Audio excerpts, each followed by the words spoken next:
In this video, I'm going to teach you on how to make a Roblox group.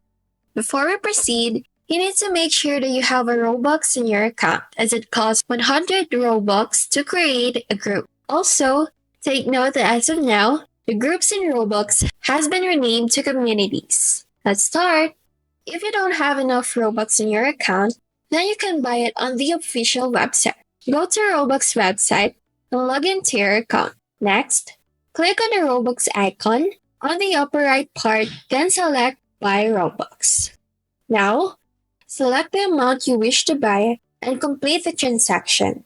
After doing that, then click on the Communities option, which is also a group in Roblox, on the left side part. Next, look for the Create Community button and click on it. In here, you need to create a name for your community and make sure that it is available. Next, enter a description, but this one is optional. Now, enter an emblem for your community by uploading an image from your computer. After that, then adjust the settings, whether anyone can join or you set it on manual approval. Now, finalize it and then click the 100 Robux icon below to proceed. Now, that's basically how you can make a Roblox group or community.